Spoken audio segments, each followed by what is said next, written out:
Hey, are you ready for more Touhou's? Because I am. I think probably. I don't know. Anyway, let's go with Touhou Echoing Hearts. Win Linux. Winning something. We're going to win something. Echoing Heart. It feels like I've done something echoing. We've done something echoing before. Is this the same thing? Or maybe not. I don't know. We're about to find out. It does not appear to be. Okay. Let's just go with it. There we go, full screen. It's Remy thinks OBS doesn't like that, doesn't recognize things anyway. Blah, all things are fine. Display already. UI theme. Ooh, you scroll. Girls low, spider lily, or night sparrow. Ooh, I like night sparrow. That one's dark mode. Although it feels too dark. Spider lily is too contrasting. Girls love is neat, soft. This one feels very retro. Yoma scroll. Oh, music volume might be a problem eventually. Let's go down there. Yeah, I like Yuma scroll. It's nice. It's unobtrusive. This one is, yeah, it's too much pastel colors. Too contrasty. No, too dark. Let's go with that. Anyway, we have stuff in the background. We have little. Totally not annoying, but whatever. Anyway, let's start. Echoing Hearts. Somewhere within Ginsokyu, a Yamabiko walks a mountain path in the time before sunrise. Yeah, hello. Kasudani Kyoko. I feel like I've seen the word Kyoko before, but Kasudani, it's the first. I've lost count of how many times I've traveled this path now. There's the same mossy rock, and that tree that fell over during one of Raiko's concerts. Nice, familiar sights. I can't slow down. I've got to reach my usual spot if I want to make it in time. Here we go. Right as the sun comes up. Deep breath. Cock-a-doodle-doo. Cock-a-doodle-doo. I guess she's the rooster. I can't do that. I can't do that loudness. I can't do the loudness. Good morning to you two, whoever you are. Oh, she's responding to the rooster. Okay. This girl finds herself hiking up the same trail every day to echo out the cry of the morning. She is the type of yokai whose purpose is to echo out whatever is shouted into the mountains. That is a very specific niche purpose, but I guess that's all yokai. They have very specific niches. Kasada Yoko, Suter chanting Yamabiko. Yeah, as far as, lives go, just echo stuff that gets shouted, pretty cool. Unfortunately for Kyoko, her kind is rare nowadays. Once human understanding reached a point to where echoes could be rationalized, her existence was placed in danger. And so to survive, she finds herself at the Murid Temple most days, sweeping the grounds and enthusiastically greeting visitors. Kyoko has learned numerous sutras and convinces herself that the ways of temple are helping her, but in reality, she's almost clueless to what anything means over there. Perhaps subconsciously realizing this, she's made it a habit to wake up early and echo at least this one phrase. I feel nice and refreshed. Echoing out that morning greeting is always so nice. It's really the only thing worth shouting back anymore. But best not to worry about all of that. I hope you have a wonderful day, mysterious voice. Maybe one day I can meet them. Alright, time to get back to the Murin Temple. I've got some serious sweeping to do for our guests today. I wonder what they'll be like. Gatte paragatte. Alright. Niwatai Kutaka. Alright, hello Kutaka. Kek-a-diddle-doo. That's always a bit rough on my throat, but at least I get to hear my wonderful friends say good morning too. Now, what did I need to do next? I tended to my nest, made sure the chicks were awake. Oh, I need to wash my mouth. This new toothpaste thing that Kappa are selling looks so weird and apparently tastes funky, but I guess it's good for you. Here we have Kutaka Niwatari, a goddess of wild chickens, formerly named Niwatari-jin. Kutaka works as part of the Ginsokyo division of the Ministry of Right and Wrong, directly under Ginsokyo's Yama, Eiki Shiki. She's tasked with overseeing the checkpoint to Hell and various other worlds, and so has experience with various forms of the afterlife and the people within those realms. Clerical god of Hell's checkpoint, Niwatari Kutaka. Despite her admirable skills with organization and patrol, Kutaka is, So, do I just swallow this stuff then? It looks like the weird stuff from Ayante. Down it goes. Ah, she is a complete bird brain. I mean, that's nothing wrong with being a bird brain, you know? She's a bird. It all makes sense.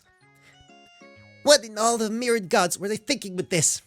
Kutaka has naturally developed a habit of speaking out her thoughts or actions, likely because she has trouble remembering what she needs to do. Ah, my friends, they must be hungry. I need to feed them breakfast. Let's see, there's the mix with kale, the new seed developed. Oh, but corn feed is for guests. I need to save best one for. So this much should go here, and I'll spread some here. And there you all go. Good morning. That was a lost. I could not keep up. I can't read that quickly. Anyway, scatterbrain. Hello, Billy. You're running around a lot today. Did you wake up early again? Oh, Cook, you're so silly. That's the way that the orange is not the water. You usually have such a great sense of direction, too. Ah, Buck, you really need to stop leaving your little one behind, okay? And Scratch, you'll get dirty if you stay in the ground like that. I'm gonna have to wash you all over again. Kutaka always has a busy morning. Wrangling all her 100 or so chickens is not something she's learned to allocate time for. Since Kutaka has made a space for herself at a spring on Yokai Mountain, she's able to separate her work and personal life in a way such as this. Though that does require a good deal of traveling on her part. While Kutaka would usually head straight to Higan after managing her morning craziness, today happens to be a little different. Alright friends, usually I only take a chick, but who wants to come with me to the Miran Temple today? Rocky's already nested in my hair, so he's coming along too. Hey, why the long faces? I'd say this is a great opportunity. Are there no takers? Foghorn, I guess you want to come with us? You can stop pecking at me so aggressively. Always the feisty one, aren't ya? Now listen, Foghorn, I'll carry you and Rocky there, but when I start to speak to the nice ladies of the Bjorn Temple, you'll have to be quiet, okay? No screeching and pecking at people. You can look after little Rocky and maybe teach him how to flap his wings a bit. Alright friends, we'll see you for dinner. Be careful when you explore around today though. The upcoming festival is sure to have Yokai Mountain a bit busier. And with that, Kutaka shifted her mind into work mode and prepared to take flight. You know, Foghorn, going grounded between all these incidents and tying up loose ends has me a bit lost. I've had to visit Murasaki-sama, already talked to her about various things, but now I need to speak to the Murin Temple as well. And I still have to apologize formally to that mountain god. What was her name? Oh, and figure out who that vampire was. There's a lot to do, huh? Between the Beast Spirits incident and the Ability Cards incident, along with their adverse effects, Kutaka had been finding herself getting much more involved than usual. Infiltrating black markets, repairing a leak in the Sanzu River, performing shoreline operations in hell to hold back a strong animal spirit. Thinking about her struggles made her leg ache. Saki Kurokama's kicks from that failed shoreline operation left Kutaka with a permanently damaged leg, and now she had a limp. Aww. And everything would have been fine then if Hakureki or Simon Konpako had just trusted me too. If anything, we could have worked together. They didn't need to throw all those spells at me. I had to write a whole report and everything. Hey, Foghorn, stop pecking my cheek. Fine, I'll stop thinking about it. Kutaka tended to get distracted, and has a history of forgetting important details, but her heart was in an honest place. Yeah, she's like the most honest for this. I like her a lot, she's nice. Kyoka. I find myself wondering more and more about who our visitor is. Murasa said they work at Higan, which means they must be a big deal. Surely it isn't the Yama herself. I heard from Mistia that she's tough to be around. With someone so important arriving, I guess all I can really do is sweep though. And greet them too. Having so much prestige to them is sure to make today at least a little more exciting than usual. This should be the place. Is our guest already here? Sip of water. It's a lot drier today or something. I don't know. Yeah, this seems like the Miran Temple. For a second there I thought I would get lost. Kyoko took the chance to look over the new arrival, who had approached from above and behind the temple, instead of walking through the front gates like most people would. She's not those people, she's carrying a chicken. Soft blonde hair to match striking golden wings, and a simple orange and white outfit to fit the girl. Bright, bold, red flashes dotted the view through an unruly tuft of hair and piercing eyes. The colors of the girl were all bright, warm colors that somehow made a strong yet gentle appearance. Kyoko found herself mumbling out of awe. So pretty. Foghorn, stop squabbling with me. This is definitely the right place. If anything, we can ask this yokai over here, right? I need to take the initiative. Incentive. I was caught off guard by her entrance. I wonder what she's like. And is that chicken she's holding? Good morning. Oh, good morning to you too. Sorry for asking so suddenly, but is this the Myoran Temple? I was told the directions to get here, but ended up getting lost somehow. Ah, you've made it to your destination then. Welcome. We're happy to have you. Are you our visitor from Higan? Or, visitors? Are these chickens like gifts or, So I did make it. Nice. Thank you for the help, miss. And, well, perhaps I should have prepared some sort of gift, Rocky and Foghorn are my precious friends. I love them with all I can give. Friends? Multiple? I only see one chick, though. Kutaka motioned to her hair, and after some observation, Kyoko spied a small yellow blur rustling around within the rough tops of the girl's head. Rocky is the baby chick who is accompanying me today, and this moody one in my arms is Foghorn. 2 chickens. Well, 3 chickens if you count me, I suppose. Oh, well, nice to meet you there. 3. I didn't realize Higan had chickens. Well, these little fellas aren't from Higan necessarily, just from my house. But I shouldn't dilly-dally. I need to meet someone named Captain Mufasa here. I'll head inside. Have a good day, miss. Mufasa? Did she mean Murasa? Is this about all that Blackwater stuff? Wait, I forgot to introduce myself. And she seemed so nice, too. I wanted to learn more about what she did. Nearly 2 hours pass, and Kyoko has long finished sweeping the temple grounds. And so, she mindlessly starts to sweep it again, pondering on that girl. She clearly has some relation to chickens, but that's really all I know of her. There's nothing about her that distinctly points out her role at Higan. Kyoko couldn't explain it, but there was something about that girl that made her want to learn more. Was it just the excitement of a new face after a while? Was it her appearance? Heck, was it the chickens?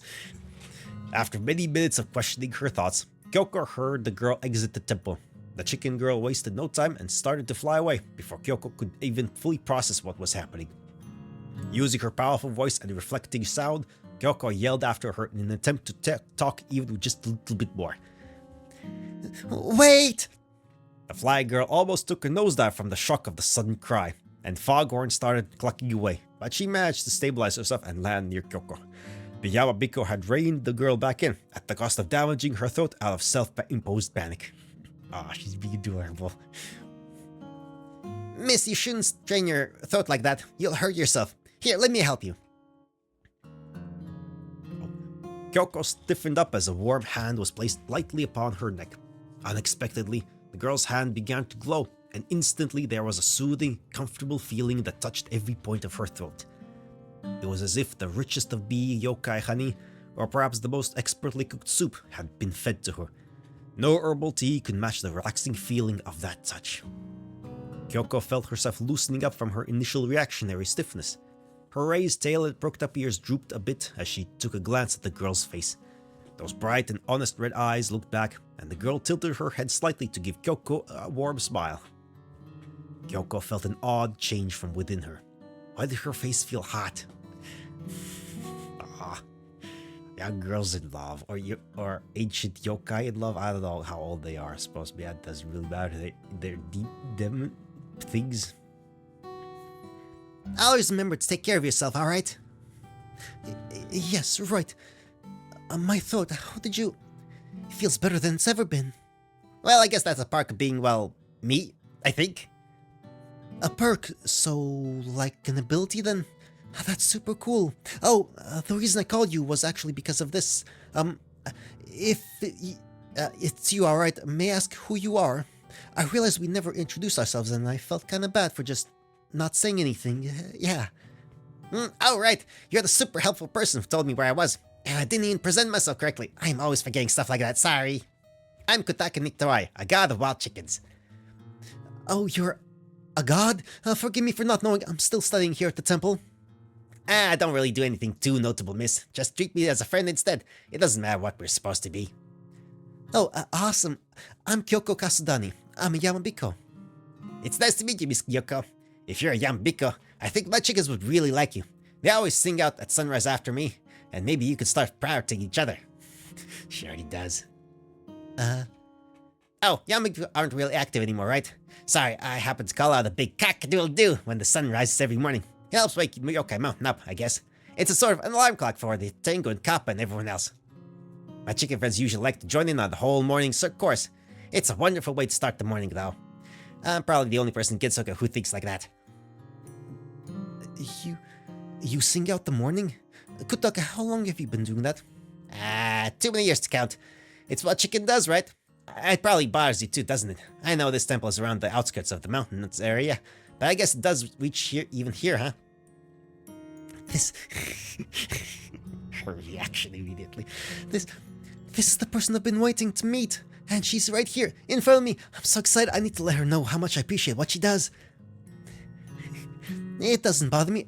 One night I couldn't sleep, so I just kind of ended up walking the mountain trails so I could watch the sunrise, and that's when I heard it. I've been proudly echoing it out back to Gensokyo since that day. I look forward to it every time. That makes me so happy hearing that.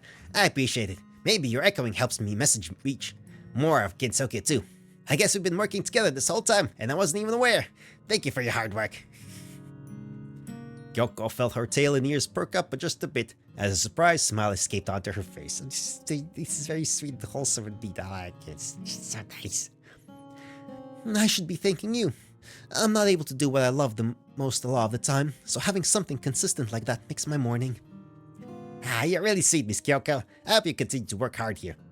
Now, speaking of working hard, I should get back to Lady Aki now and tell her all about Captain, her name was... Kogasa. Was that not her name? Your ship captain? You mean Murasa. Kogasa is just a yokai who likes playing in the graveyard. I got confused again. Foghorn, remember that for me. It's Captain Murasa. My apologies. Sometimes I'm a bit of a forgetful of all the details when it comes to these things. But you've been really helpful, Miss Kyoko. I wish I could count on you every day. I really should get going now, though. I hope you have a nice afternoon. There was some part of Kyoko that wanted to call out to Kutaka one more time, to bring her back and talk to her more. But she was hit with the full force of a single sentence. One that froze her in her tracks and made her realize something. She said, I wish I could count on you every day. Why did that resonate with me so much? I can hear it beating in my head, echoing on and on. I wish I could count on you every day. Aww. Murmuring those words on repeat as if they were her own, Kyoko's heart started to thump faster. Her grip on her broom became tighter. Her tail and ears shifted around as she felt her face flush red. Kyoko eventually was left standing in the twice-swept courtyard of the Myorin temple grounds. Speechless, Kutaka Niutari, the goddess of chickens who worked near hell and called out the morning, had done one more thing today. She had stirred Kyoko's heart. What were originally unknown hidden feelings, a passion for the mysterious voice who continued to give Kyoko her meaning, had quickly transformed into something much more. The chirpy voice, the soft aura encased within a strong will, the chicken she loved so dearly, the careful touch of her healing hand, and the smile that shone brighter than the morning sun during it.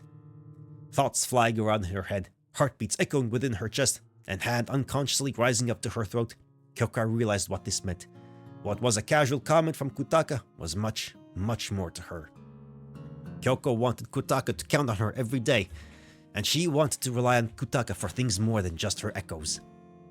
The one who had sustained Kyoko's original purpose had now ignited her love. And so quickly too. She wasn't even sure if this was normal or how she could deal with it. Yet, she was absolutely sure of one thing. I really want to see Kutaka again. I have to tell Misty. Aww. That was adorable. Or is continuing? Continuing Misty or Lorelei.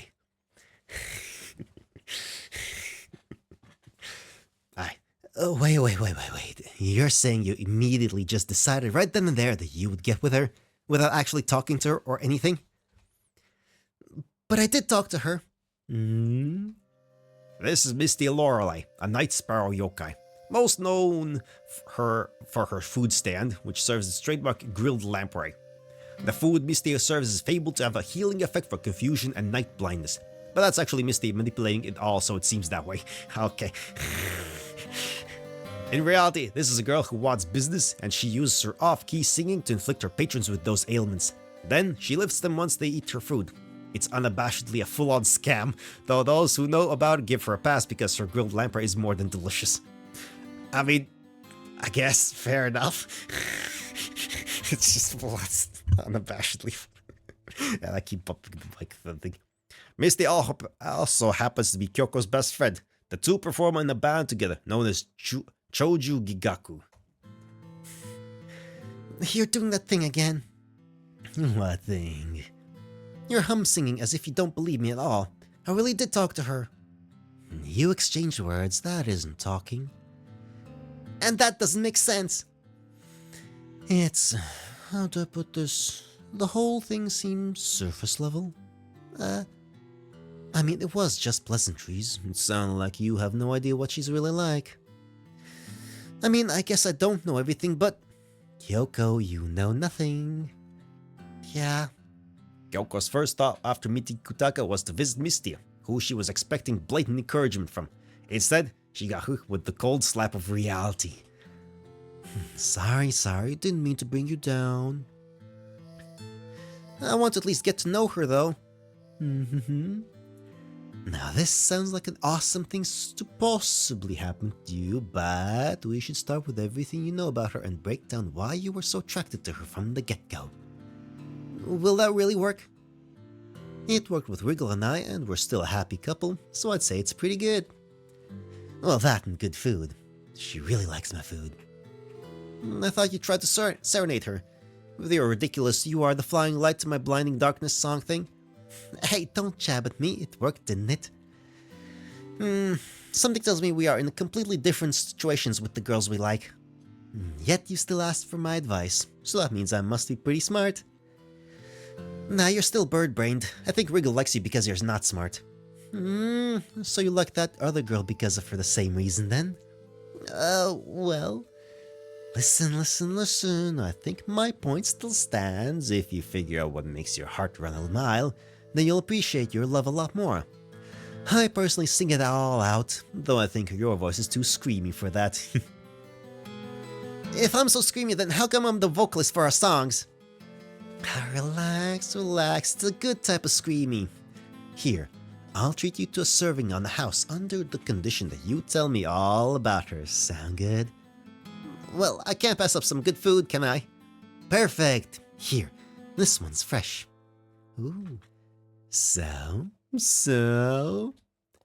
Well, technically we just met earlier today. Her name is Kutaka Niotari, and she visited the temple to meet with Murasa for some weird business reason. It had something to do with Higan, but that's all I know about that. And? Well, we talked a bit, introduced ourselves, and she had some chickens with her. Her voice was soft but strong, and she looked that way too. When I called out to her, she was concerned about my throat, and get this, she healed it. She had a super relaxing touch, and now I feel like I could perform 50 concerts in a row. She's super pretty and honest and gentle, and I already want to see her again. What is it? There's something you're not telling me. It's cute seeing you funnel through the usual crush responses, but there's something deeper. Something about her that really speaks to you. I can see the slight movements of your tail wagging too. Wait, what? My tail wags? I thought it was too short to wag. Oh, no, I wasn't wagging when I talked to her. Come on, Kyoko, every tail wags. If not, isn't even a tail. But anyways, forget about that. What's the big thing? The arrow of love that pierced through you. Kyoko knew she skipped over the whole cockadoodle thing, but it wasn't really necessary to say that. It was sort of intimate and personal to her. And now that Kutaka knew it, she felt like the two could have shared that knowledge together. Plus, she felt like it would be super embarrassing to tell anyone else how she started her mornings. Kyoko, you're silent, which means you're hiding something and that I'm right. You're never silent. Come on, it's not some deep dark secret, is it? It's nothing like that. I just feel like you're gonna laugh if I say it out loud. I mean, yeah, probably, but you should say it anyway. Well, here goes. I'm not sure if you're in the range to hear it usually, but Kutaka usually shouts out cock-a-doodle-doo into the mountain range at the crack of dawn. I heard it one morning when I was up early, and since then I've made sure to wake up in time so I can echo out to her call. I had no idea who was doing it, but I really appreciated them for what they did.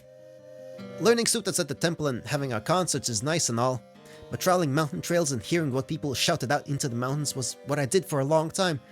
So being able to go back to that, even for just a little bit, is really nice. I vowed to myself that one day I would meet the person who did that, and then she suddenly showed up, and she was just... How do I explain it? Attributing the voice to any person would have been great, and meeting him would have been awesome. But something about Kotaka made the surprise the best it could have been, and yeah, she's being super adorable.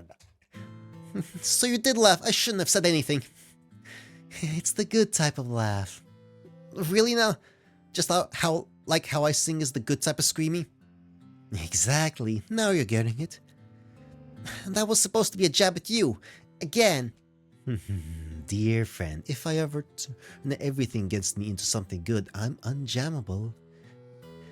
But back on track. I get it. It's like when night blindness is finally cleared away. You had the blurry image of how it could have gone in your head, or who it could have been, but that was only what you thought. When the image became clear, it was more beautiful than you thought it ever could be. And now you want to find out all the words that the image holds. What? You know, I actually don't know what I just said. Well. You bird brain, you sounded so cool only to forget it.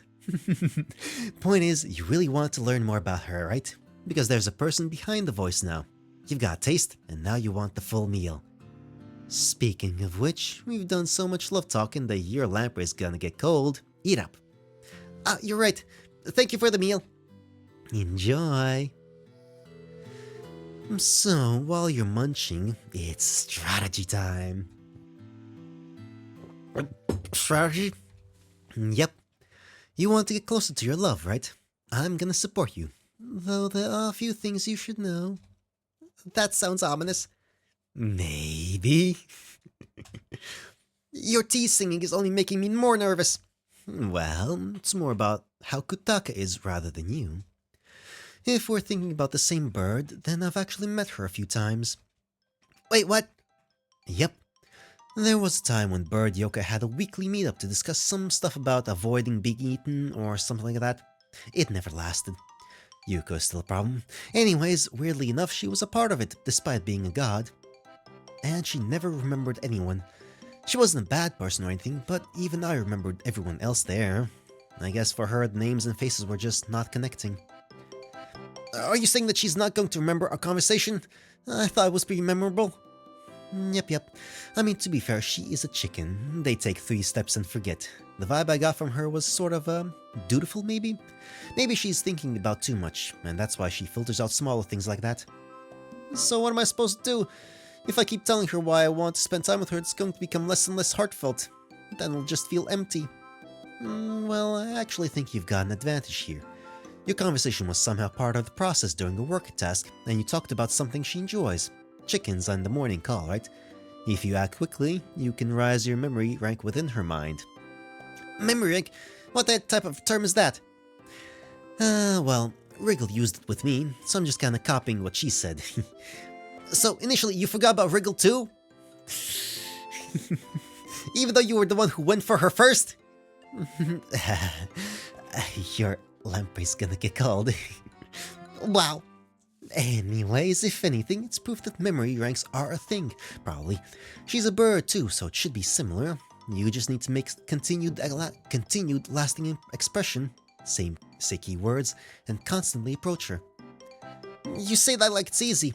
Unlike you and Wriggle, we don't live near each other, or even work near each other. I have no idea if she really wants to see me again. Well, I'd say a super good chance is approaching. Is there really? The Tengu Star Festival is coming up.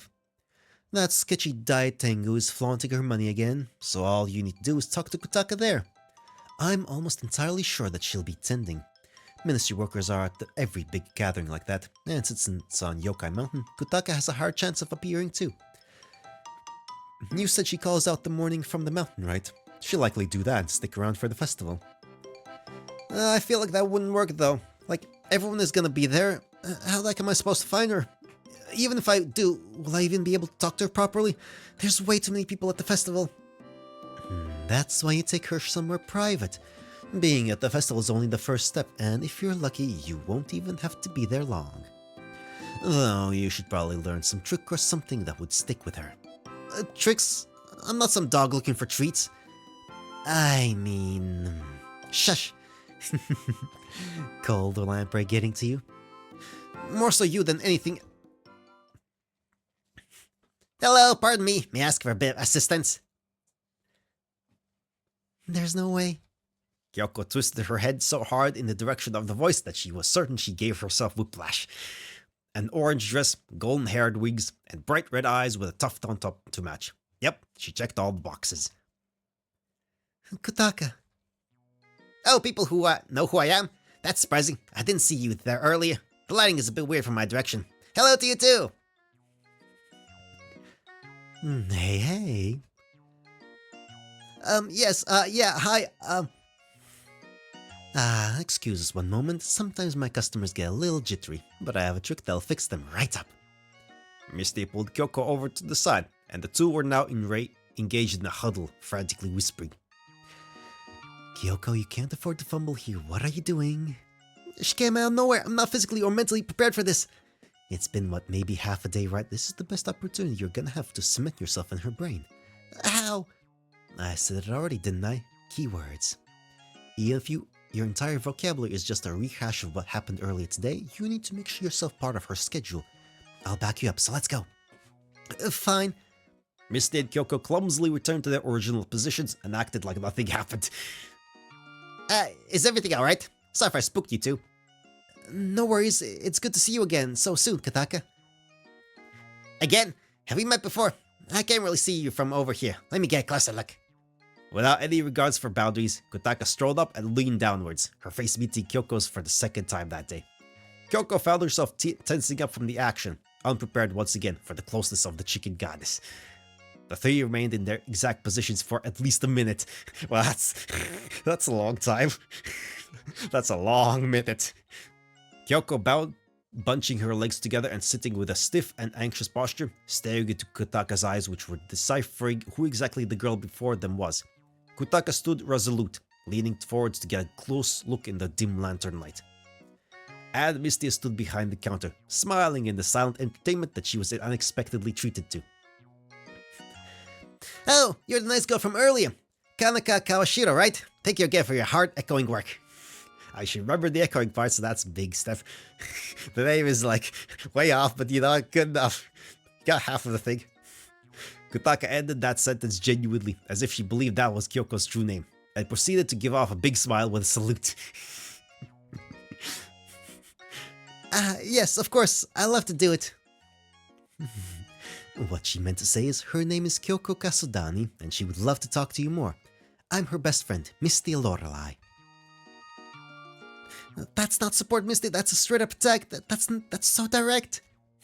Kyoko gave Misty a death glare, sharper than Sakuya's knives.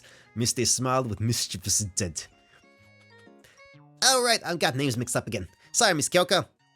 But sure, it was fun to talk earlier. What did you want to talk about? Kyoko looked back to the Misty as if to say never mind, thank you, and Misty winked in acknowledgement. We didn't have a lot of time early today, so I wanted to learn more about what you did. I met some of your chicken friends, but you said they weren't from Higan, so I got a little confused. Oh, well, I don't usually take the older chickens with me to work. They still hang out at the usual place. I switch out the little ones, though. Sometimes they're curious enough to join me, though other times their mamas are a little mean, so I help them out a little bit. If you don't live in Higan, then what do you do there? I act as the border checkpoint guard between Hell and a bunch of other worlds. There's actually a lot of different hells, and even stuff like borders of rainbows, and dreams, and the heavens, and even more places I sometimes need to explore. That's rare though. Most of the work involves the Oni, underground yokai, or beast spirits. There are a lot of agreements I need to keep track of too. Who can go where at what times and how they do it. And because places like Hell are always in power struggle, I have to be aware of all that. But getting into technical stuff is boring for most people. In simple terms, I'm kind of like a gatekeeper. Whoa, I'm kind of like a gatekeeper too. I only manage one gate. Miss Kyokos, that's awesome. What type of characters do you see? Well, usually there are yokai and humans who are interested in the teachings of Mjorn Temple, but I guess all I do is greet them.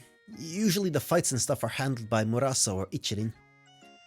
But that's essential. A gatekeeper who can't properly converse with travelers shouldn't be a gatekeeper. A lot of people think it's all about keeping people away, but I don't think so. There was this one wolf spirit who I talked to for a very long while after its leader tried to take over the surface. At first it was difficult for me to speak because it was right after all the trouble, and I wasn't particularly in the best shape. But the wolf spirit, despite its philosophy and inherent aggression, just wanted to talk about what it had seen on the surface against Tokyo, and how it thought about it all. You talked with an animal spirit. I tried speaking with some of the eagles while they were up there, and they just annoyed me instead. Exactly. Stuff like that would make it difficult, right? And because I was against the wolf spirit's leader, it felt like I was dodging through the tightest of Danmaku. But once we started talking, it was as if I was talking with a friend. Eventually, I was able to come to an understanding of what the animal spirits were trying to do around that time. Even though they still caused problems, I was able to work with some of them. Now the wolf spirit's leader hangs out around that rainbow dragon cave that's been so popular lately because of the black markets. I don't really interact with her too much. I'm not ready to just yet. But just do simple monitoring from me and other workers, she's able to spread her wings up here a bit. That wolf spirit that I talked to actually came back and thanked me. And that's what being a gatekeeper should be like. To me, it's not about keeping the gate closed, it's about allowing that gate to open up for more people. Aww. It's really nice. Did I ramble on about something again? I apologize, it was out of nowhere. Lady Ake always tells me to stay on track, but I have trouble doing that, it seems. That was... well, it was... awesome. Yeah, totally cool. What an inspiring story. It makes me feel motivated. Oh, that's unexpected. I think most people find it boring, but I'm happy to hear you two liked it. I'm actually a bit glad. Most people try to talk about things other than their work, but for me, I can't help it. Do you find it hard to do so? I think for me, I want to talk about more varied subjects with people, or talk to certain people more, but I can't ever find the chance to do so. Perhaps that's it. I haven't really thought about it before. Maybe I'm just too much of a bird brain to consider it correctly, though. It's rare that I find a bird who knows they're a bird brain. But you're one too, Miss Thea. I was saying that as a fellow bird brain who knows of their bird brainness. Personally, I think it's hard for me to deny it when my own boss calls me a bird brain. But that doesn't matter. All I need to do is try my best. Actually, before I forget, Miss Kyoko, you were asking about how I found conversations to be, right? Yeah, I tend to want to reach out more, but it's not always easy. Fun fact, Kyoko visits my stand here often to talk with other customers, but she always finds an excuse to leave if they get chatty. That's how we met, actually. She was just sniffing around for new friends right here, and kept coming back, and now we're... Hey, shush, that's super embarrassing. What are you saying? That's cute though, Miss Kyoko. Cute? Yeah, it is super cute, agree. Admirable too. For me, I just kind of needed to get good at talking to people because of my job, and I still have trouble, but you want to improve. If you want to be a great gatekeeper, I think that's a really good way to start. If anything, I could learn something from your efforts. Though exploring new people to talk to is a bit tough with all the work I need to do, especially in the coming days. Oh, you mean the Tengu Star Festival? You got it. Big events like these are always a busy time for people like me. Lots of underground yokai, and especially the Oni, are going to want to travel to Yokai Mountain and the Moria Shrine for all the action. That leaves me with a lot of work to do. But that's alright. Because if everyone wants to have a good time, then I can be sure to play a good part in making that happen. Does that mean you won't be at the festival then? Well, I won't be there for most of it, at least. I need to make sure everybody is where they're supposed to be. Security is a tag team between the Tengu, the Netherworld, and a maniacal human princess, apparently. That last part of security sounded a bit... off? Maniacal? Well, I don't think about it too much. It's overseen by the higher parts of the ministry, so it's not my place to question it, really. So, will you be there at the end, then? I wanted to... you see... Kutak, I want to spend more time with you. Is that alright? Sure, you're really fun to talk to, Miss Kyoko. I don't really know a good time, though. I think if we do some things over the next few days until the festival, we can become closer friends and then go to the end of the festival together, too. It seems like we're both busy, though, so maybe in the evenings? The evenings? Usually I attend to my chicken's friends around that time, but if you don't mind visiting me, then I would be happy to welcome you in. Your house? Yes, let's do that. Your house. Maybe you can tell me more about your chickens and how you like to do your morning call. That sounds wonderful. I'll be sure to introduce you to all of them. Actually, I would usually be there right now, but I've got to reach... where is it again? Ayente, that was why I came up here in the first place. I guess I really got caught up in the conversation. Silly me. Ayente? It's that lunar clinic. The one with all that weird medicine and those rabbits hopping around it. Oh yeah, I've heard about that. Supposedly it's really confusing. That's it. I was originally going to ask about directions to get there. I tried flying over all the bamboo, but it's a bit too dark to make out anything out. And the tall foliage doesn't help either. You seriously believe in their medicine? Well, for certain reasons I find myself there. That's, all I'll say for now. Misty, it's not good to question her like that. Well, I think my lamprey and sake can fix anything, but fine. Well, it's alright. I guess I can share a little. You two have been very nice after all. For certain reasons, I have a damaged leg, so I was ordered by Lady Aki to get treated over there. The head doctor, Miss Erin, also appreciates my throat healing ability, and so sometimes I help her with patients that have troubles like that. Usually I go in daylight, where I can find my way, but because of my business at the Myoran Temple, I'm a nighttime patient right now. Kyoko desperately wanted to talk more, and she definitely wanted to reach a level of trust with Kutaka where she could talk about the more sensitive issues that she was clearly hiding, but she knew charging straight into things was wrong. This opportunity was already a miracle. Well, I'm about to close up, and Kyoko needs to go home soon anyway, so I can lead you there if you want. Oh, sure, I really do appreciate it, Miss Mistia. One last thing, Kutaka, is there a way you can write down directions for me so that I can find my way to your house? Oops, guess you do need that too. I'm always forgetting stuff like that. Let me just write it all down real quick. And there you go. If you want, you can visit me tomorrow evening, and we can talk some more. Have a good night. Definitely, good night. See you whenever, Kyoko. Good job today. See ya. Well, that was nice. Kyoko traveled back to the Myoran Temple that night, perhaps the happiest she had ever been. She was able to both meet and start a friendship with the now realized person of her dreams all in one day, and she even had her best friend supporting her. Kutaka's little quips echoed in her head. Ah, that's cute, Miss Kyoko. If anything, I could learn something from your efforts. You've been really helpful, Miss Kyoko. I wish I could count on you every day. It's so adorable.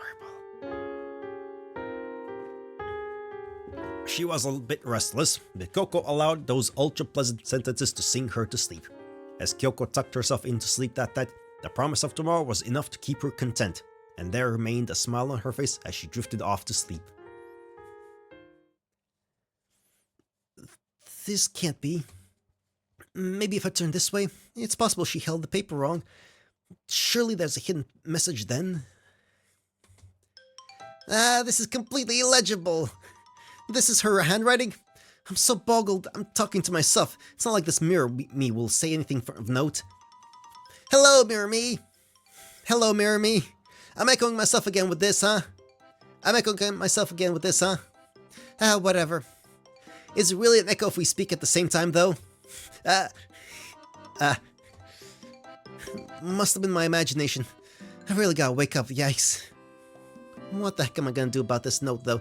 How in any conceivable way is this something anyone could read?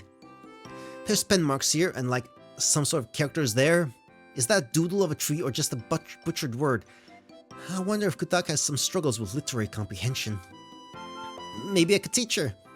Though, wait, she's accomplished and has a steady job, and so maybe she was tired. It was pretty late in the day, and she did seem like she was thinking about a whole lot. Maybe I should ask her when she meet again later. But how am I going to get there in the first place? I've already echoed out her call again today, and it felt even better than usual. I can't lose this opportunity to establish a connection. We can talk more about our jobs, our hobbies, our favorite foods, how beautiful she is, and maybe even hold hands. No, that's way too much, Kyoko. You're dreaming of too much little steps. She needs to remember you 100% every time you meet first. Take it slow. I guess I'll have to ask around. But wait, that would be awkward. Yokai Mountain can be very territorial, and the Yamabiko like me intruding into new places just to ask trivial questions would not be fun on either side. I can't ask Misty either because she's with Wriggle today. Okay then, a quick sweep of the front before heading to Yokai Mountain and hoping I get somewhere. It's a good thing Byakuren and Sho are still on their off-site trip today, and Ichire and Murasa are likely still passed out from their drinking last night. Unzen doesn't mind much about what I do either, so I'm all good. Time to get to work. I swear that the waterfall was close before. Did I really just go in a circle? How is Yokai Mountain so confusing? If I made a left there and followed the stones here, then I swear I should have at least been halfway that way. How the heck did I get lost so easily? It's been hours already and I already ate all my snacks. When in doubt, just yell out your problems. Kyoko of the mountain, which way should I go? Kyoko of the mountain, which way should I go? I think I'm going insane. Some help you were. Some help you were. Paka! Paka! Paka! I just echoed the habit, oops. But what was that anyway? It almost sounded like a chicken. That was totally a chicken. That means I'm getting warmer. Paka! Paka! Paka! It sounds like it's from over this way. Where are you? Where are you? Hi there, little chicken buddy. The chicken. That's a big chicken. This chicken was in fact not little. It was probably the biggest chicken Kyoko had ever seen, and as it stood up from its resting position, Kyoko realized she might have made a big mistake. A mistake smaller than the size of that chicken, but a mistake of significant size nonetheless. It stood proudly, tall, and with abundant feathers that shone a pearly white, fading in and out of an ebony black. The chicken took one fluffy step, and then another, and then shot Kyoko a glare that could rival even the strongest of yokai. Kyoko felt petrified. What type of yokai had she run into? It's just a dinosaur. It's not a yokai, it's just a dinosaur. Baka! Chicken, the chicken. Hi, I'm Kyoko Kasudani. Cluck, cluck. Is that growl or a happy noise? I hope it's the latter. Baka! I'm trying something you might know actually. There's this friend of mine, the goddess of wild chickens. She's named Kutakaniuta. Is there a way you could lead me to her, friend? The chicken slowly circled around Kyoko, making those low, rapid-fire clucking noises, its eyes open and piercing into the Yamabiko's presence. Kyoko still felt like she couldn't move, and she had no idea of what was her own anxiety or if the chicken was doing something to her. After a few circles, the chicken stopped right in front of her, and Kyoko's heart began to beat faster and faster. Was this chicken going to take her out before she could even see Kutaka again? It was big enough to peck at her torso and rip her frantic heart right out of it if so wanted. In fact, she felt like it saw it grow in size. Did its feathers get bigger? The chicken leaned in. Kyoko shriveled up even more. And the chicken gave Kyoko a light, tapping Peck on the head before starting to walk away. Okay, follow the big chicken.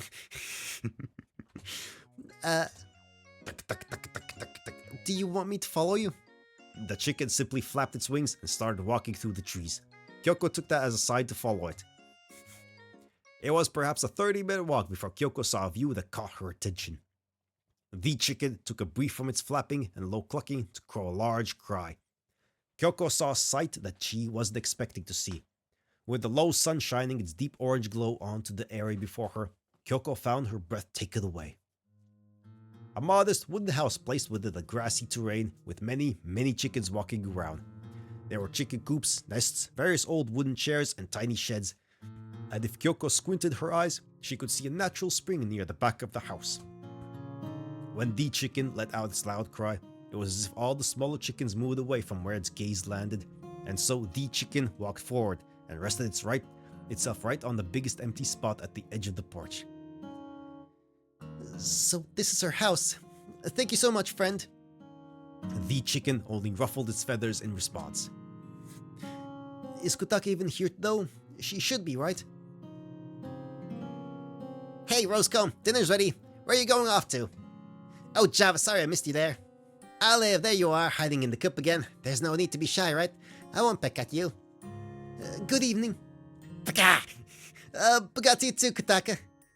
Ah, goodness, you startled me. That was a bit embarrassing. It's been a while since I went full chicken in front of someone. Full chicken? Well, I'll explain it a bit. But hello, Miss Kyoko. Hello, I managed to remember this time. Yay, I'm glad you did. Hello, Kutaka. Also, I meant to say it yesterday, but you don't need to call me Miss.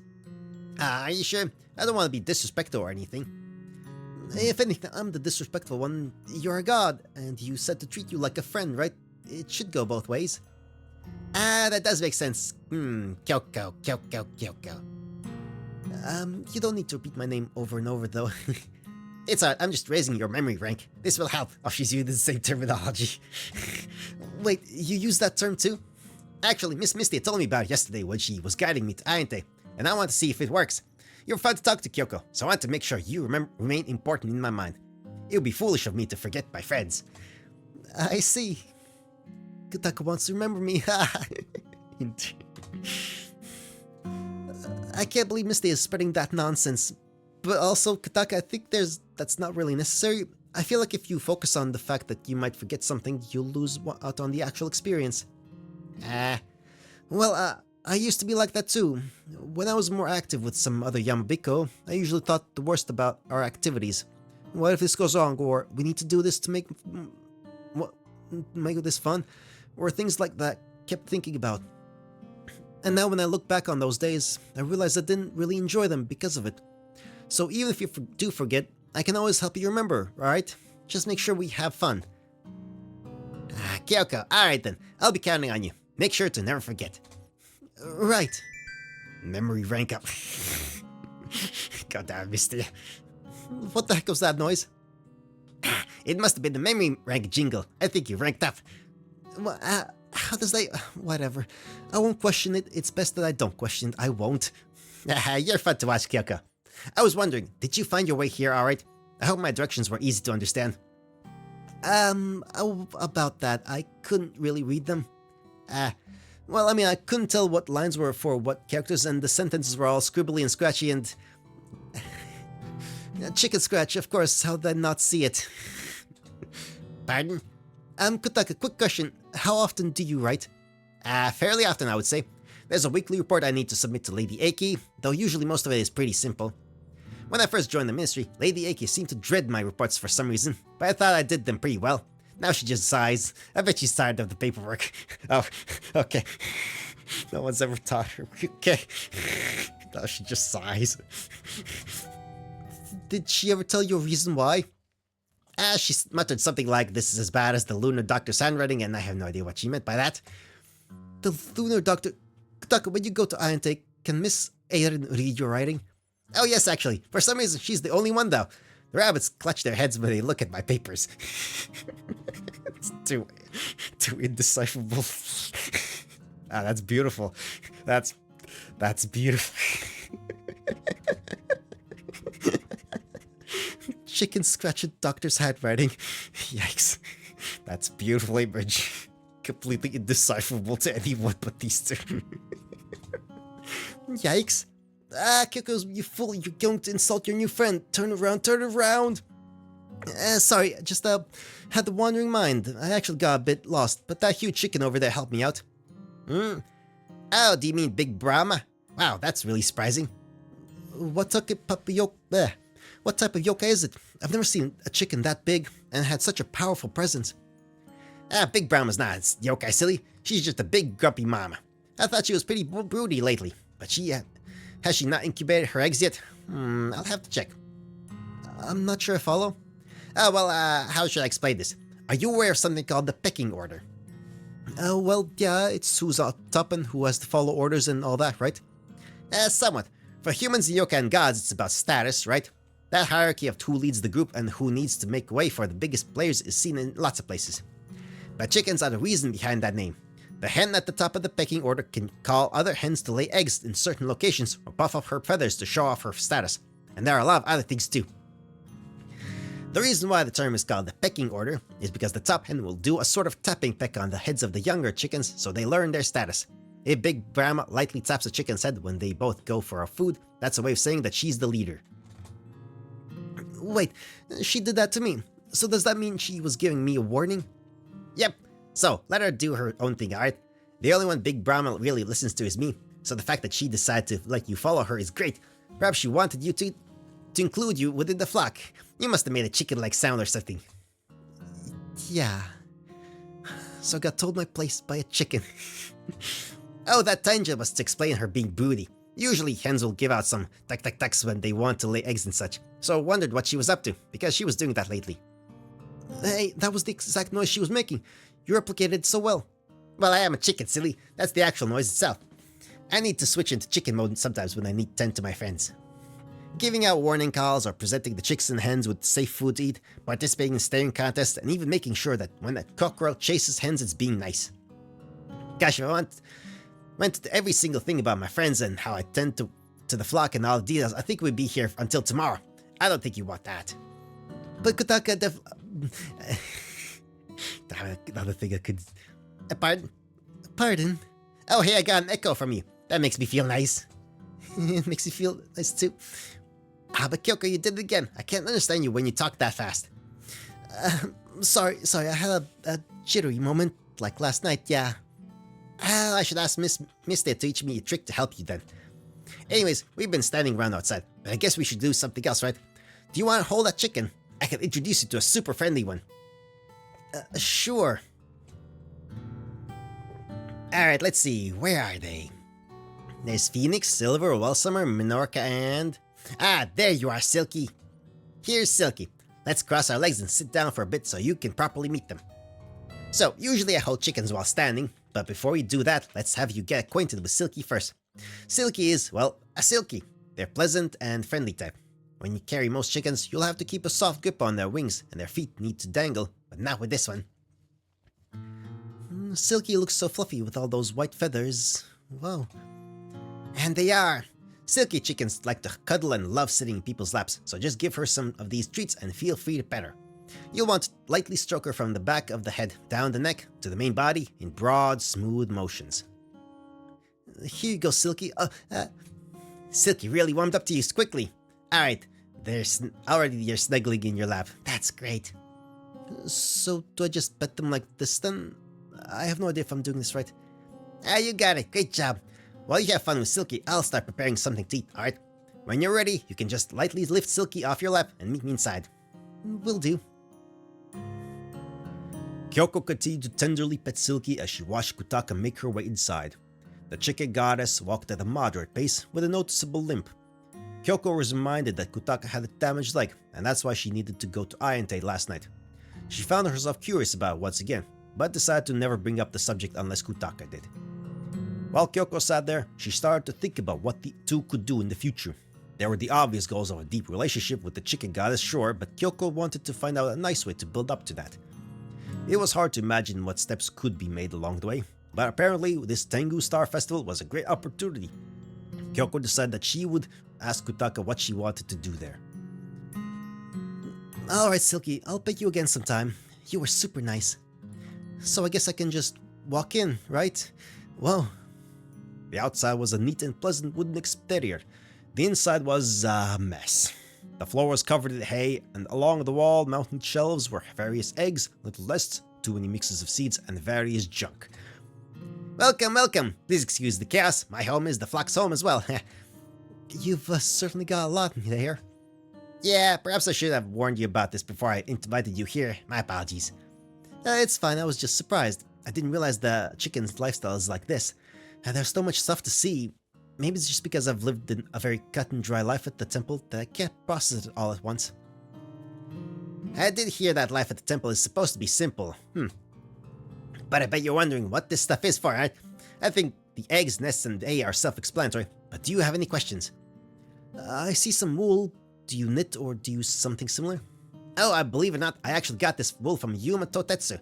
I have no idea how that happened or why she did it, but it was appreciated. Who? She's a leader in the animal realm. Best to stay away from her, honestly. I believe your Captain Mufasa may have met her. Murasa, you mean? Did I get her name wrong yet? Dear. Actually, I wonder if she got wool from Totetsu as well. I just have it as a plaything for my friends to mess around with. I unfortunately do not have the dexterity to create stuff with it. Wool as a toy? Unexpected. See, I think it's common, but everyone always says that, so it must not be. Many of the things I have here are toys, if you can believe it.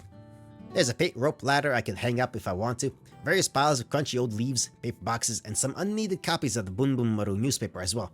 I set all that up when my friends are bored, or if they want to challenge a toy for a snack.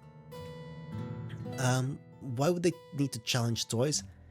Well, I usually feed the whole flock at once, but sometimes a chicken will want a snack, so I hide seeds within those toys so they can get a reward for their hard work. It helps them think and seriously reduce the risk of unfavorable situations.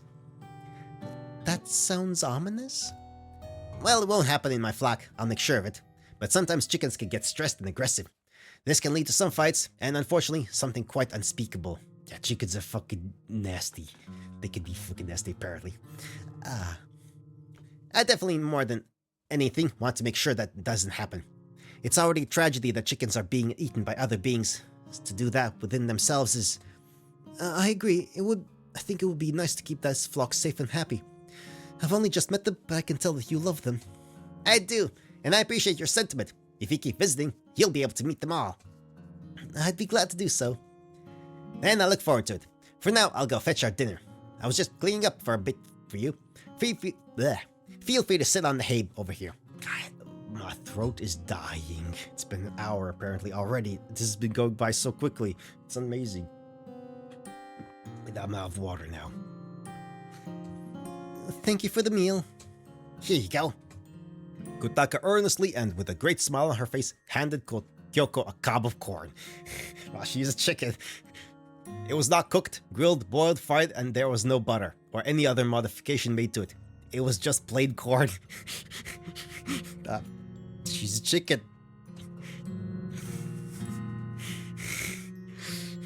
It's rare that I have guests, so I wanted to give you some of the good stuff. Corn is my favorite.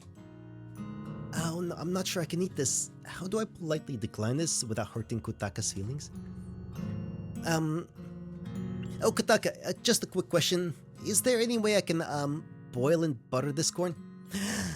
You're not me. I'm so sorry. I just nonchalantly handed you something you can't eat without you. What kind of ghost am I? Here, I'll start boiling some water for you. What happened? Are you okay, Kutaka? I must have stopped a bit too fast in my panic. That stings. I fell on it too. Something with your leg then. Here, let me help you. Kyoko crouched down to provide Kutaka some support, and once they had a good hold of each other, they both slowly rose until Kutaka was able to get back into a sitting position on some hay. At the end of the process, Kutaka tried to reassure Kyoko with a smile, but Kyoko could tell there was some melancholy behind it. I can tell you're curious about what happened to it. It's a bit complicated, but it's also rude to tell a guest a story like that, so perhaps we can wait until another time.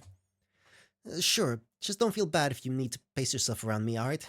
People tell me I can be kind of all over the place, so if you need to stop for a breather, feel free to yank me back. People say the same thing about me too. I guess we're alike then, Kyoko. I guess so. The two girls shared a laugh together, despite what had just happened. Kyoko felt nice and comfortable with Kutaka, and even with an awkward moment like that, they had managed to work through it just fine. Little steps, Kyoko, little steps. I know I'm the guest, but I can prepare my own corn. I just want you to rest. Then I'll have to pay you back someday. If I'm allowed to visit the Murin Temple, I'll bring a gift and it'll be something you can eat. Sounds good.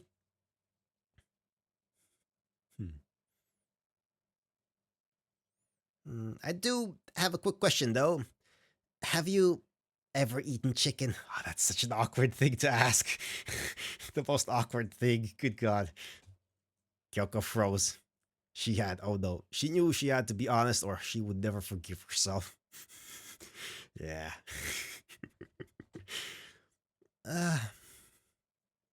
I have. At the Myorn Temple, we eat herbs and rice, but when I was living as a full Yamabiko, I did eat chicken. I see. Does that mean... it's not a condition for friendship or anything, that's just silly. I was just curious. I'm not sure how chickens became a food source, but they have. I try my best to protect and provide for chickens, but I also need to respect what other people do. Right, well I think that's admirable. I feel like a lot of people in Gensoke would resort to something drastic to get what you want, but you're trying to do your best through simpler and more respectful methods. It's rare to see that nowadays. Everyone's always starting incidents out of nowhere. True. But were you implying that I would start some sort of chicken liberation incident? I'm not that powerful of a god, you know. Hey, don't say that. I think you're powerful on your own ways. A lot of things you've said already are so inspiring to me. I feel like I said it yesterday too, but you make me want to learn and grow. You take care of all these chickens and are so dutiful with your work. You make the right type of difference, and seeing and hearing what you do makes me want to be like you. Oh, I'm really happy to hear that. Thank you, Kyoko. Kyoko sat down at the table with her prepared corn, to see Kutaka blushing. I should be thanking you. Though if I keep praising her, I might slip out something that shouldn't be said yet, so I'll ask about her house some more. So, Kutaka, I was wondering, what's with the glittery stones? They're so eye-catching. Some stones. Oh, these are more toys. A kind fish princess at the Misty Lake gifted me some.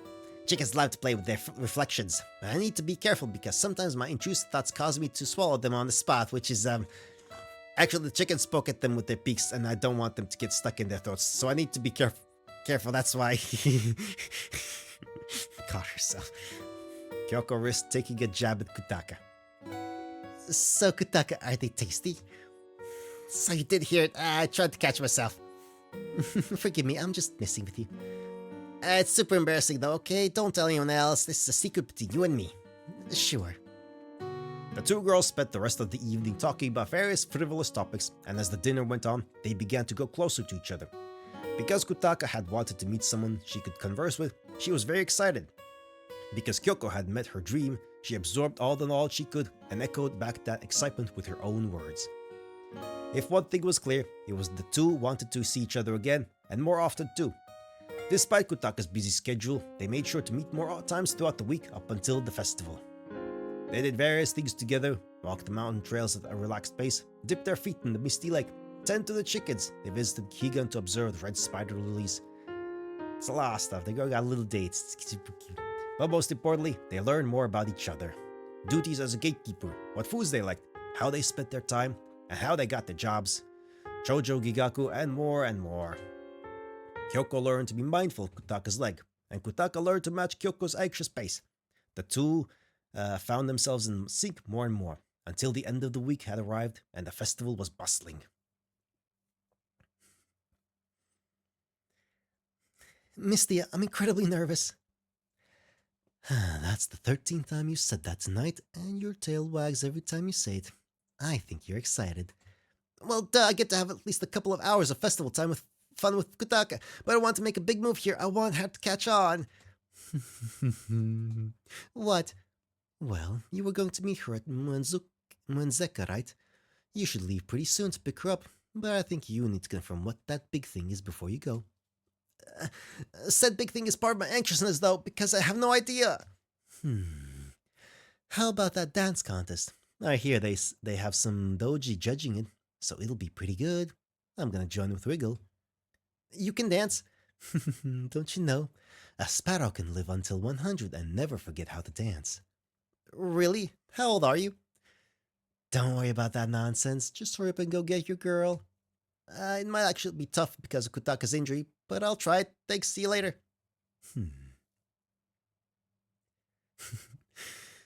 She's so fun to watch when she's all smitten like that. Yes, she is. Agreed. It's adorable. It was the first time Kyoko had been to Muenzeka. The air was neither heavy nor light. Under violet cherry blossoms, Kyoko found this place to be trapped within a fragile beauty.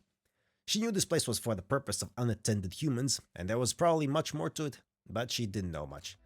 Kutaka was standing at the top of the greatest hill, back towards Kyoko, looking at the violet cherry blossoms. Something told Kyoko not to shout a hello. I'm here, Kutaka. Are you ready? Kyoko, sorry to have you meet in such a dangerous place. It's fine. You said you had to drop off a report, right? Did your work go well today? Everyone was in high spirits, so I was able to get everyone from the underground and such up here easily.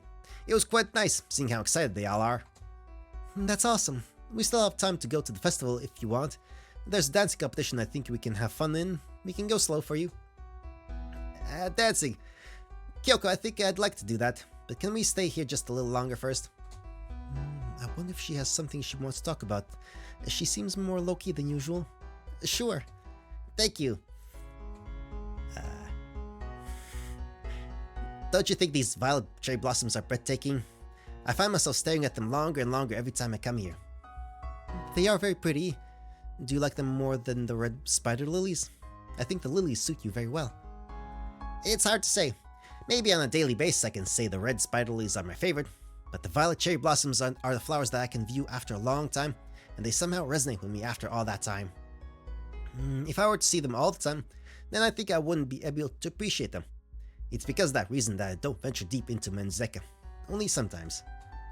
I see. I remember you saying something about how the red spider lilies spoke to you about memories and the fragile things that they are. Do you get something from these flowers here? I think I do, which is why I wanted to talk to you. Kyoko, over the past few days, I feel like I've become closer to you than I have with anyone in a long time. I'm not sure how it happened, but I find myself waking up and trying to listen to your echo now, as a sort of preview to how I'll hear your voice later. Aww. That's a bit embarrassing of me to say, but it made me realize that I should share what's been bothering me. Kutaka? It's not you, it's never you, it's my leg. And not just the physical pain. I haven't really spoken to anyone in depth about it, so if it's alright, can I speak with you? Of course, we need to match each other's pace, and I appreciate you wanting to share with me. Thank you. So, as you know, it's damaged. During the Beast Spirits incident, Saki Kurokoma attempted to invade the surface. She's the leader of the Wolf Spirits that I mentioned in my story when we were with Mistia. I fought against her, but during the battle, she gave my leg a strong kick. I didn't think anything of it at the time. The adrenaline was too strong, so I attempted to regroup my phantoms and perform a flank.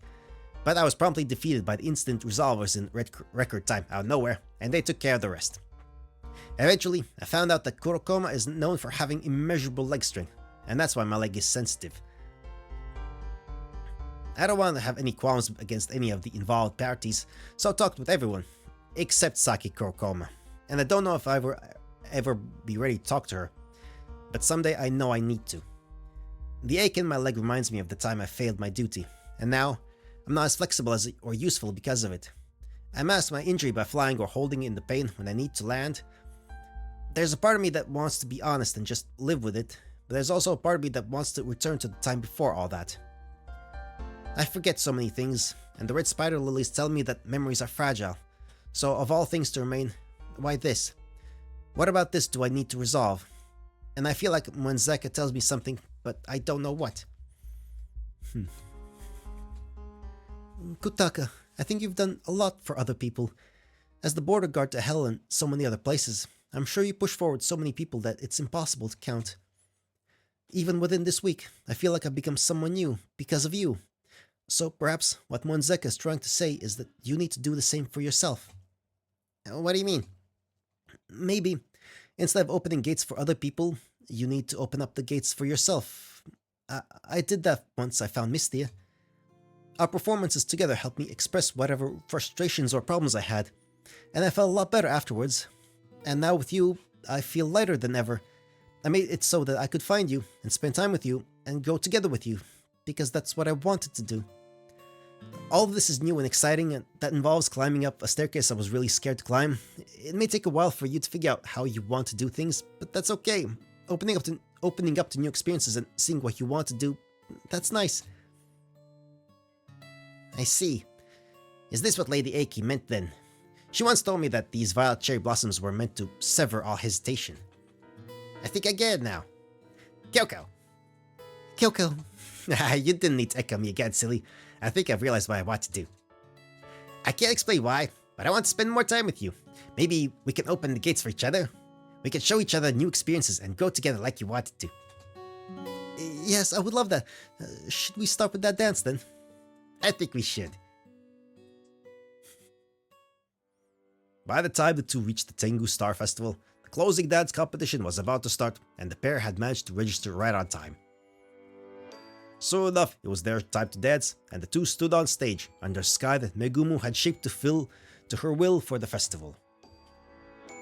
Even under a false starry night, in the middle of all the activity, Kutaka and Kyoko could not pry each other's eyes away from each other.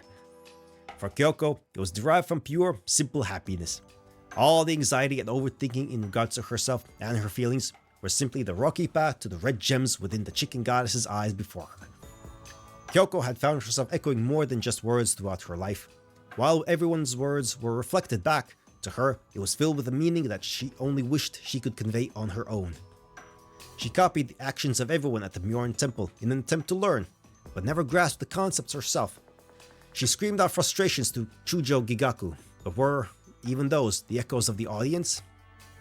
Kyoko had no major dissatisfaction about her life, really. She loved a lot about it. Yet, she had always wanted to be the one to take the first step. And in a way now she had. Within the context of her relationship with Kutaka, she had been the one to place herself in situations where Kutaka could see her. And all of that effort and passion was placed into the first physical step of this dance. Kyoko moved her right foot just a bit. Careful of Kutaka's leg, she was slow and light with her movements, allowing Kutaka to follow at her own pace. The Prism River's waltz in the background really didn't mean anything to her. She was entirely dedicated to Kutaka's pace. A slow turn here, 2 quick steps to stabilize herself over there. Kyoko was guiding Kutaka, but Kutaka was the one who set the pace. Kutaka found herself mimicking the dance of a cockerel, favoring a move that involved circling Kyoko and using her legs to scratch at the ground lightly. She did unconsciously, as her thoughts were focused on her dance partner. To Kutaka, Kyoko was someone who just sort of appeared, but that wasn't a bad thing at all. In her schedule-ridden life, Kutaka relied on her chickens for company. She had never really thought about seeing another person. Even now, she wasn't really aware of what the feelings she felt were. But they made her feel warm. Kyoko had been someone new and fresh to talk to, and although Kutaka realized she had trouble grasping everything that had been going on recently, the fact was that Kyoko was there. When Zeka always felt so heavy, yet with Kyoko, it felt light. And Kutaka had that feeling again. She inadvertently flapped her wings out of happiness, immediately breaking the rules of the dance contest, yet she flapped them again. Kyoko's eyes went wide for a second, but she started to float up with her. Both of them spun around, together, eyes focused on each other. Kyoko ignored the yells of the Daitengu from down below, and subtly crafted a dome of reflected sound around the circular stage that would bounce away any crowd noises. Sometimes she felt it was okay to get lost in her own little world, especially if it was with Kutaka. She vaguely caught shouts about being night blind as she crafted in. Misty must have noticed. Kyoko made a mental note to thank her later. Kutaka, taking note of the lack of music, started to turn her head out of confusion, but Kyoko caught her attention with a whistle. A whistle that turned into a melody. A sign, once again, that she was willing to take as many first steps as needed. To climb a relational staircase larger than the one Hakugyokuro, if necessary, to make this work. Kutaka, surprised at hearing someone else start the melody, smiled and retaliated. She started to chirp, to whistle, to sing. Lights appeared as the singing from the two created Danmaku. The dome around the two reflected their songs into each other. Their accidental Danmaku of colorful notes and wispy echoes started to float around them as they danced to a tune of their own creation. No crowd, no Tengu, no spirit waltz. Kutaka flapped her wings, Kyoko wagged her tail. In the air, the two became more dynamic, Kutaka chirping, free from the grounded pain of her leg, Kyoko laughing out of glee from the rush of the air. Swivels and pirouettes and drops and catches, their confusing melody was slow but dynamic. In the climax, Kyoko guided Kutaka upwards towards the top of the dome, far above the ground, with a sight over the whole festival. No words were ever spoken. No words needed to be spoken. As their Danmaku faded out, the only thing that could be heard was their breathing, their heartbeats.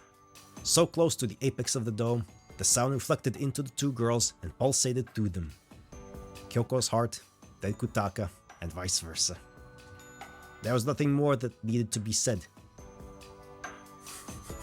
Kutaka wrapped her wings around Kyoko and hugged her close, leaning her head into the Yamabiko's head, so that the two touched, and then slowly they lowered to the ground.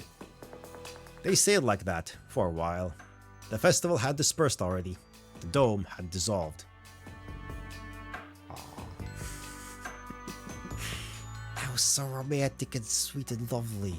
That was beautiful. That was beautiful. That was a beautiful moment. That was a truly beautiful moment. Kyoko, I'm not sure how to do this. And I can't promise I'll understand everything, but to be able to dance like that, to sing like that, to feel like that, all I can do in response is this. When I tend to my chickens, I keep them close like this. I'm the happiest when I do this, and I feel compelled to do it with you. And it's not like you're a chicken or anything, but there's something in me that's saying that I'll regret it if I don't do it with you. In the end, I still need to echo what you say, Kutaka. I am the happiest when I do this. When I spend time with you. It feels like everything's happened so fast, but there's a lot of time to work through it all. Together, right? Yes, that would be nice.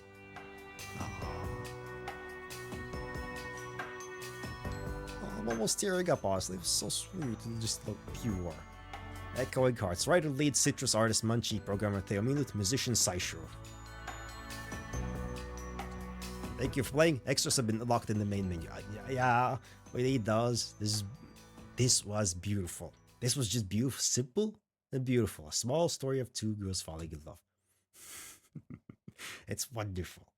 It's pure and beautiful and wonderful. Kyoko woke up in the nest, eyes shot open to see Kutaka's sleeping face. She blushed heavily, of course. I forgot I slept next to her. What? Listen. Infinite thoughts she's just around. There's no way to keep up with that. That was... Man, her mind just rushed through everything.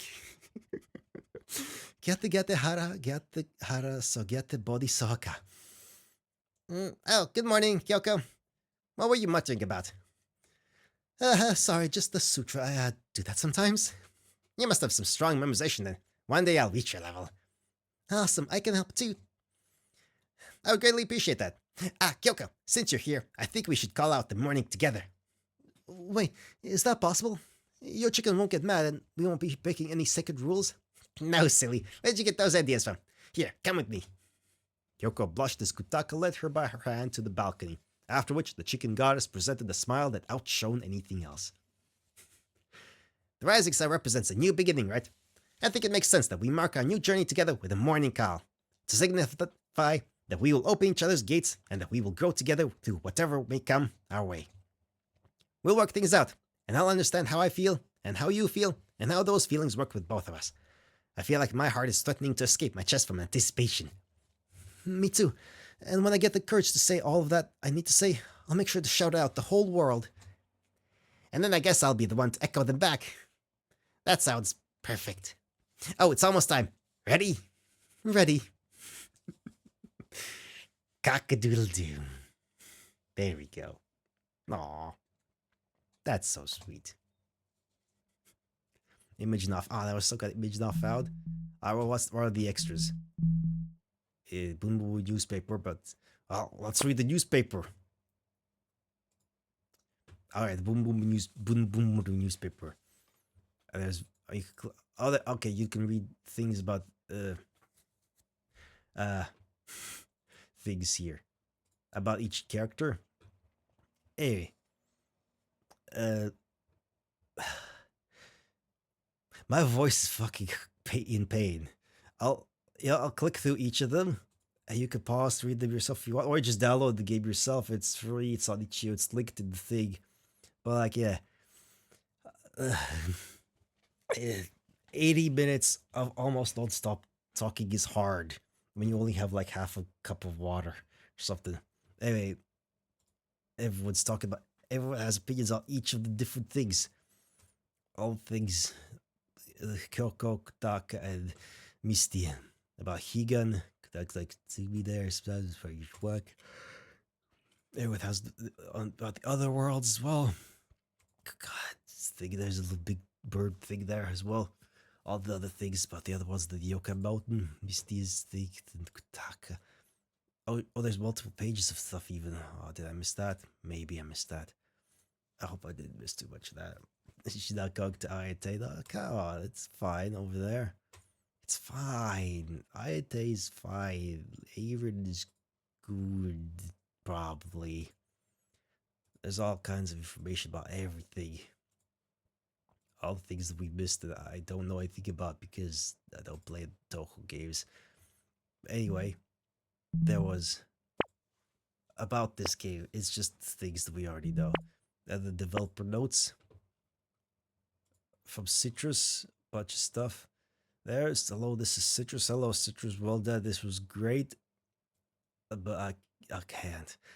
I need to rest. I'll show everything there. Writing for visual is difficult. I bet it is because a lot of things was. I mean, that's like a small book or something. Anyway, then Theo has things there. Cool. And then my sideshow, the music. Well done. Music was very nice. Hi, and that's everything and everyone. Again, this was beautiful, sincere, honest, simple, and just very, very nice. This was really nice. This is like one of the nicest, most wholesome things I've read so far. Like just in general, not even specifically for Touhou or fan games or anything, just in general. This was a really lovely experience of just two people meeting and getting to know each other, yeah, developing feelings and stuff like that. It's wonderful. It was beautiful. This was genuinely beautiful. And I'll leave it on that. Goodbye. Oh, I have to click the